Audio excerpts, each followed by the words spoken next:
E ele foi traficar drogas lá. Foi pego, foi julgado e foi condenado à morte. Você imagina a dor do coração desse pai?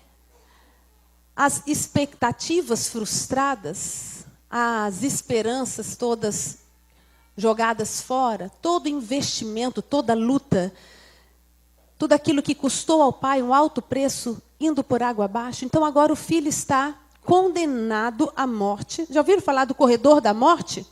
Aquele lugar onde os presos condenados à morte ficam esperando o dia da execução, esperando o dia em que um algoz vai entrar ali e falar, vamos embora, chegou a sua hora de morrer. Esse filho estava lá, e o pai desesperado, ele não consegue entender, não pode ser tudo em vão que eu fiz. Tem que ter uma brecha. Ele começa a estudar as leis daquele país e encontra uma brecha. Ele descobre que se ele pagasse uma fiança altíssima, ele poderia dar o direito de liberdade ao seu filho. E esse pai pensa bem e fala, eu vou pagar. Vai valer a pena. Eu vou vender tudo o que eu tenho. E eu vou pagar a fiança. E esse pai vende tudo, abre mão de tudo aquilo que ele tinha conquistado por anos, fica sem nenhum bem, nenhum valor. Paga a fiança. E esse pai resolve escrever uma carta, porque o filho está incomunicável lá no corredor da morte. Ele escreve uma carta para o filho, filho, o preço já foi pago. Você tem direito à liberdade e à vida. É só você requerer. Aí estão os passos. E o pai fala, explica para o filho, por favor, faça isso o mais rápido possível. Para valer a pena todo o preço que eu paguei. E toda a expectativa do coração desse pai é que a carta chegue primeiro do que o executor, do que a morte. Eu imagino que todos os dias o pai acordava pensando, será que já chegou essa carta? Será que é hoje o dia da execução? A batida do coração do pai acompanhava o relógio. Tem que chegar primeiro, a carta tem que chegar primeiro. E nessa historinha eu pergunto para você, quem somos nós? Quem é você? Com quem você se identifica? Quem somos nós nessa historinha, nessa parábola? Quem seria? Jesus costumava fazer assim, contar a parábola e deixar as pessoas pensando quem é quem, né? Você está pensando que você é quem nessa parábola? Você está nela. Nós somos? Não, nós não somos o filho. Nós já fomos o filho. Nós que estamos aqui, já fomos o filho. Mas hoje, nós somos a carta. Hoje nós somos a carta. Um dia, queridos, eu e você estivemos no corredor da morte, marcados para morrer, sem esperança, sem chance alguma. Mas o nosso pai resolveu dar tudo que tinha. Ele resolveu dar a si mesmo, dar seu filho único para pagar uma dívida que nós tínhamos impagável. Ele simplesmente naquela cruz cravou o escrito de dívida que pesava contra nós, diz Paulo em Colossenses, para nos dar direito à vida eterna, à vida abundante hoje, para nos dar direito à liberdade, a não sermos mais escravos do nosso pecado. Ele nos fez livre, ele pagou um preço que eu e você jamais pagaríamos. E sabe quando ele fez isso? Quando eu e você ainda estávamos de costas para ele. Nisso conhecemos o amor de Deus. Em que Cristo deu a sua vida por nós. E ele deu a sua vida por nós, sendo nós ainda pecadores. Você só está aqui.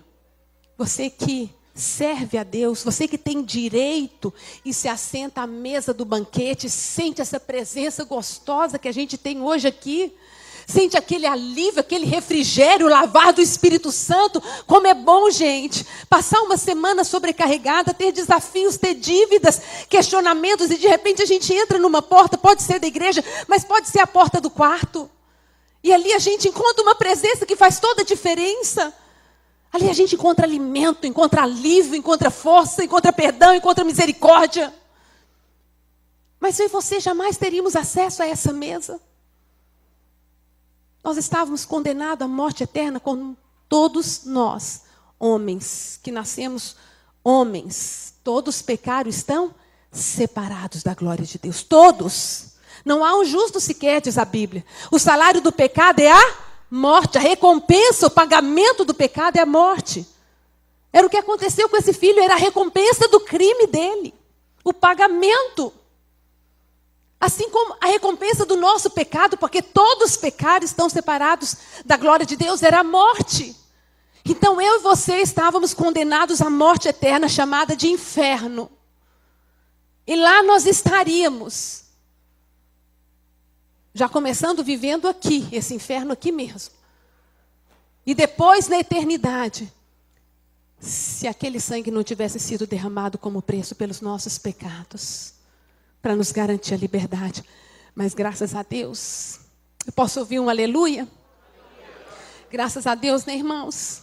Que o lugar onde nós vivemos não é mais mal cheiroso, não é mais triste, escuro, sem esperança, não é mais um lugar solitário. O lugar que nós vivemos é em família, tem esperança, tem alegria, tem suprimento, tem vida e vida em abundância. Então nós saímos de lá, daquele corredor. Sabe por que nós saímos de lá? Porque um dia alguém chegou para nós, dizendo, há esperança. O preço já foi pago. Você entendeu aquela mensagem? E você requereu a sua liberdade através da fé, do arrependimento. Você teve acesso à vida eterna, como eu. E nós saímos do corredor da morte. Então nós não somos o filho mais. Mas nós somos a carta. Porque esse Deus que fez tudo, deu tudo que tinha, ele se deu. Sangue de filho unigênito justo. Esse Deus, ele resolveu escrever uma carta para a humanidade perdida, encarcerada no corredor da morte, dizendo, o preço já foi pago. Você tem direito à liberdade. Ele resolveu escrever uma carta e enviar essa carta. E essa carta somos nós. E sabe qual que é a angústia do coração de Deus?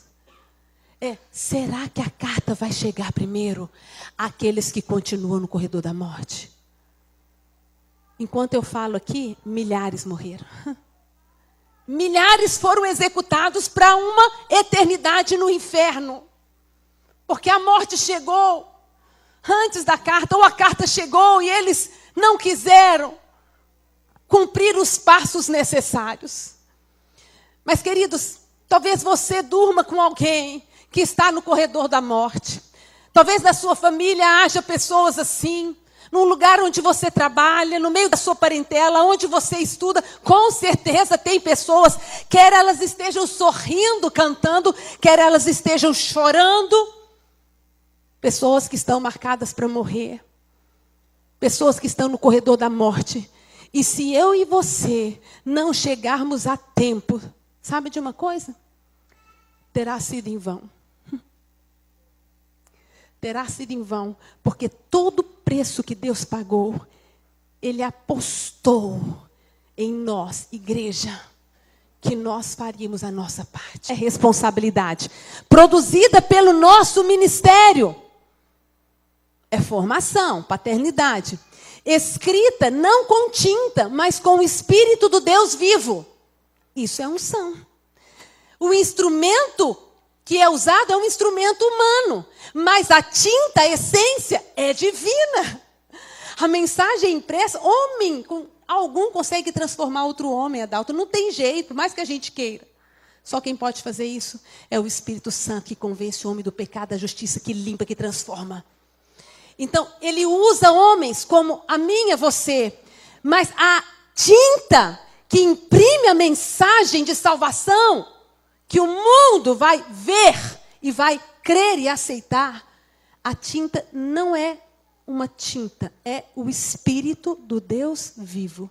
Escrita não com tinta, mas com o Espírito do Deus vivo. O que eu quero dizer, irmãos? Que não é na nossa força. Que não é no nosso conhecimento, na nossa lábia. Que a gente consegue formar pessoas, pastor. Nem convencer o mundo do pecado. É através do poder de Deus. Então nós precisamos ser, irmãos, cada vez mais uma igreja cheia do poder de Deus. Do sobrenatural, do impossível. Às vezes eu paro e olho, gente, para que um Deus sobrenatural se tudo que a gente espera é algo natural? Que a gente dá conta. Nós precisamos ser uma igreja do sobrenatural. Que crê em coisas maiores do que nós. Que ousa profetizar impossíveis para si, para uma cidade inteira. Precisamos crer no Deus do sobrenatural. Dar vazão ao Espírito Santo. Às vezes o mundo não está entendendo. Ribeirão Preto ainda não se voltou para o Senhor como deveria, São Leopoldo, porque está faltando tinta. Está fraca a mensagem. Porque, irmãos, Jesus chamou esses 3 homens, esses 12 homens, e os produziu em 3 anos. 12 homens produziu em 3 anos. Formação, paternidade. Tirando as cascas, lapidando, mudando a mente. Mas depois de 3 anos, quando ele morreu, ressuscitou, ele falou, agora vão pregar. Foi isso que ele disse? Ele falou, agora fiquem. Ficai em Jerusalém, até que do alto sejais revestidos de poder. E então vocês vão ser a carta. E então ser-me-eis testemunhas, tanto em Jerusalém, Judeia, Samaria e confins da terra. Mas fiquem primeiro, porque vocês precisam ter tinta, poder.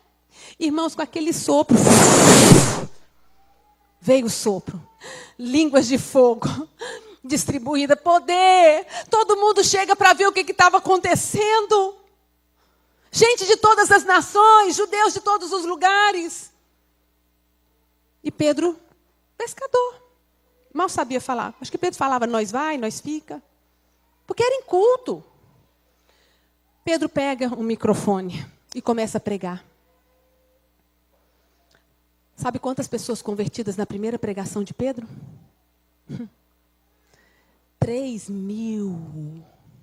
Irmãos, era tanta tinta que as pessoas de longe conseguiam entender. O preço foi pago, eu sou perdido, eu preciso de salvação. De tanta tinta, de tanto poder que tinha na vida das pessoas.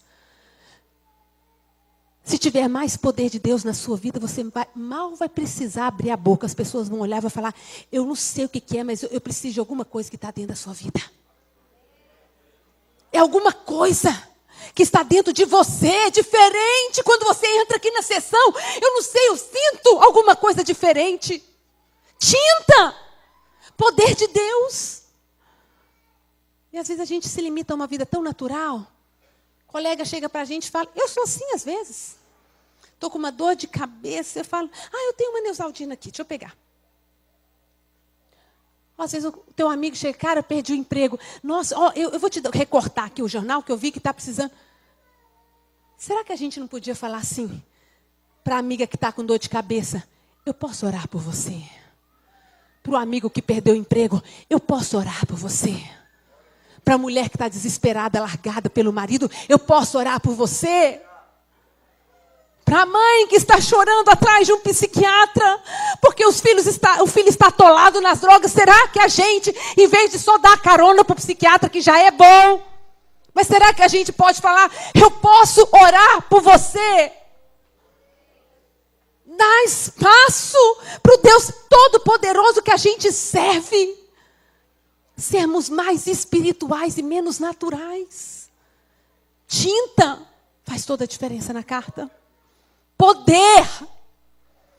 Poder. Então começa, irmão, lá no seu serviço. Começa na sua casa. Tem gente que ficou doente na sua casa. Chega hoje e fala, vem cá, eu ouvi uma palavra que está me incomodando. Mãe, deixa eu orar por você.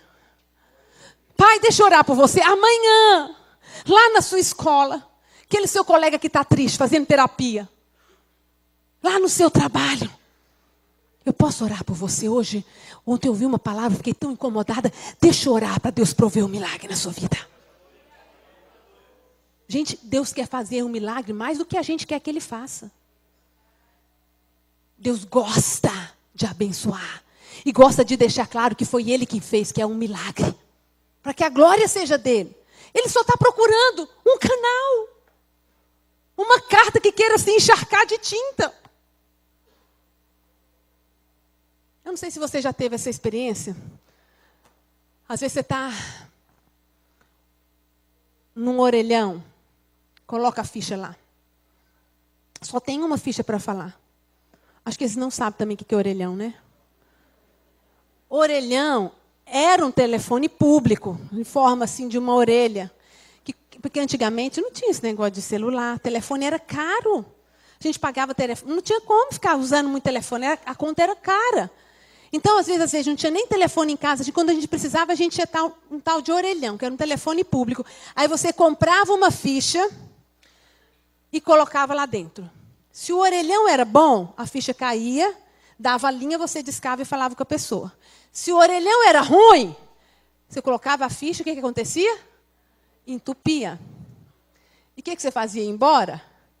Não, sem antes dar uns tapão nele. Pá, pá, começar a chutar. Quantos tapão eu já dei? Nem sei quantos tapão. Porque, afinal de contas, você pagou a ficha, te custou dinheiro, você não vai perder a ligação.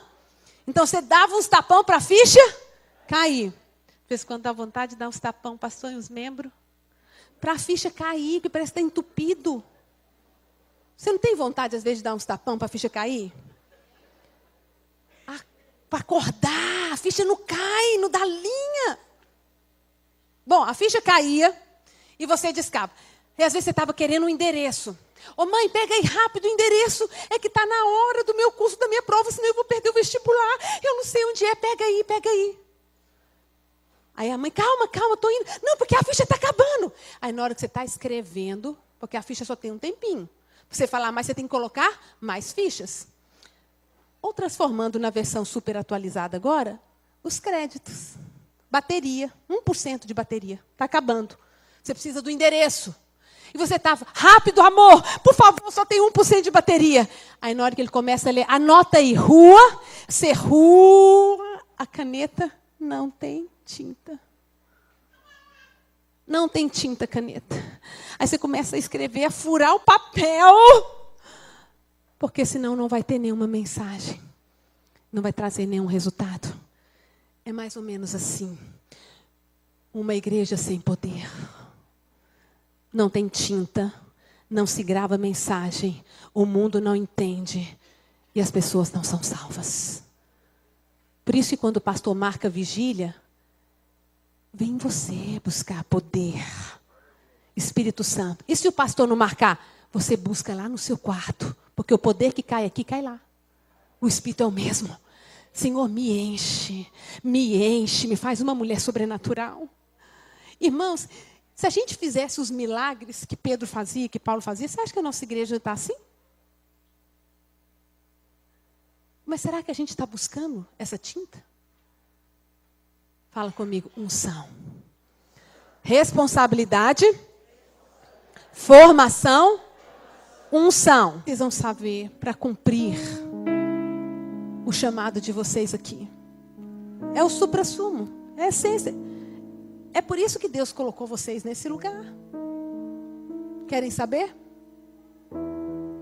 Deseja saber o resumo do seu pastor?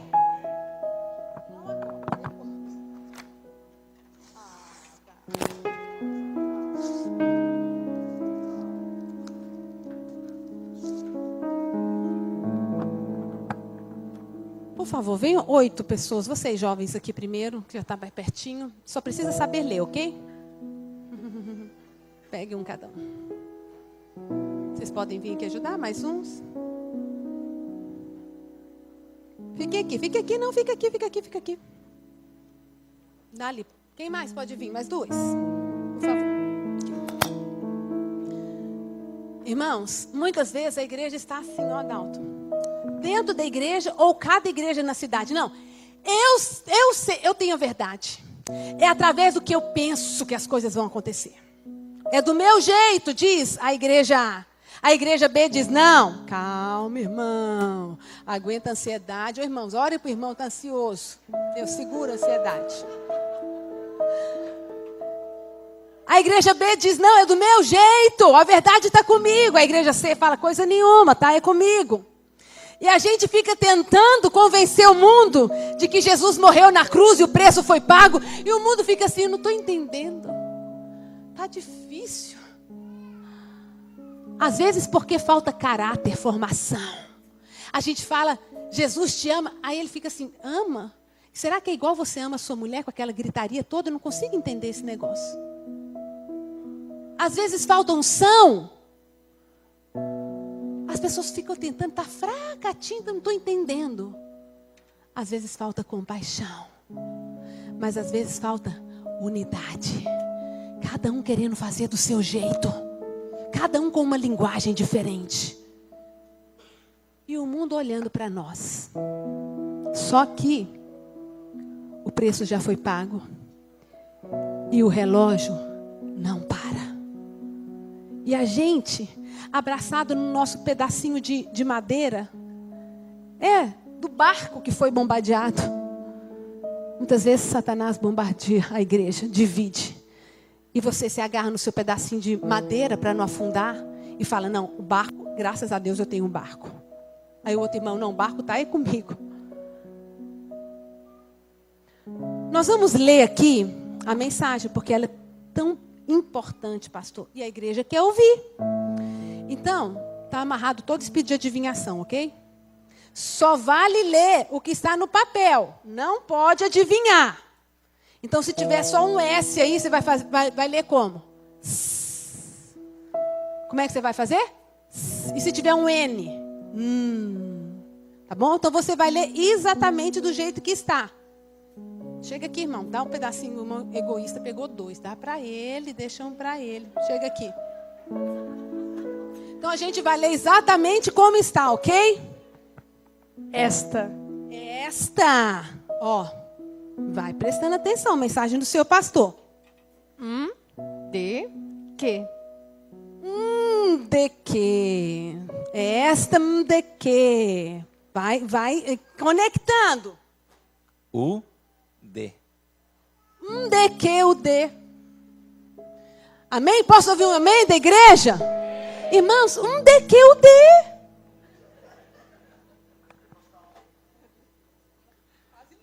Com Jesus, Cid. Opa, aqui está melhor. Com Jesus. Alguma coisa com Jesus. Pelo menos é com Jesus. A gente já está podendo entender um pouquinho. Não tem nada? Nada. Ejo idos a. Fala de novo que a gente não entendeu. Ejo idos a. Ejo idos a.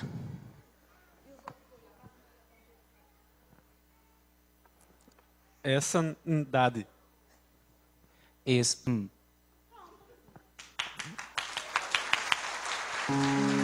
Que tremenda mensagem poderosa dessa noite. Resumo. Às vezes nós estamos assim, cada um com a sua maneira de falar e de crer, achando que as pessoas vão entender. Enquanto a igreja não decidir ser uma, São Leopoldo, nem Porto Alegre, nem o Brasil, nem lugar nenhum vai ser alcançado. Fala comigo, responsabilidade, formação, unção, compaixão e unidade. Será que vocês podem montar aqui o quebra-cabeça para a gente poder ler para a igreja essa mensagem agora? Irmãos, olhem, porque é difícil unidade, cada um quer prevalecer, mas em nome de Jesus vai dar certo. Vai haver aqui concordância, se não houver, vai haver submissão. Vai dar certo. Abençoa, Jesus. Ajuda. Quem pode ler a mensagem? Quem pode ler a mensagem aqui para a igreja, meu irmão? Por favor, agora que a carta entrou em unidade, cada um cedeu por causa da maioria, leia alto para a igreja a mensagem do pastor. Um desejo de que muitos conheçam a Jesus nesta cidade. Amém. Agora sim você pode aplaudir. Um desejo coração dele é um desejo. Que todos conheçam Jesus nessa cidade. Um desejo no coração do Pai. Que todos conheçam Jesus nessa cidade. E eu pergunto a você. Quem vai chegar primeiro? Em que lugar você está do processo, irmãos? Guardadinho na estante. Pastor, me deixa quieto. Não me envia não. Me deixa aqui. Empoeirando, embolorando. Irmãos, é hora da igreja se mover, fazer valer o preço que ninguém poderia pagar por nós, mas Ele pagou. Vós sois a carta de Cristo, produzida pelo nosso ministério, escrita não com tinta, mas com o Espírito do Deus vivo, não em tábuas de pedra, mas nas tábuas de carne do coração. Eu queria que você ficasse em pé.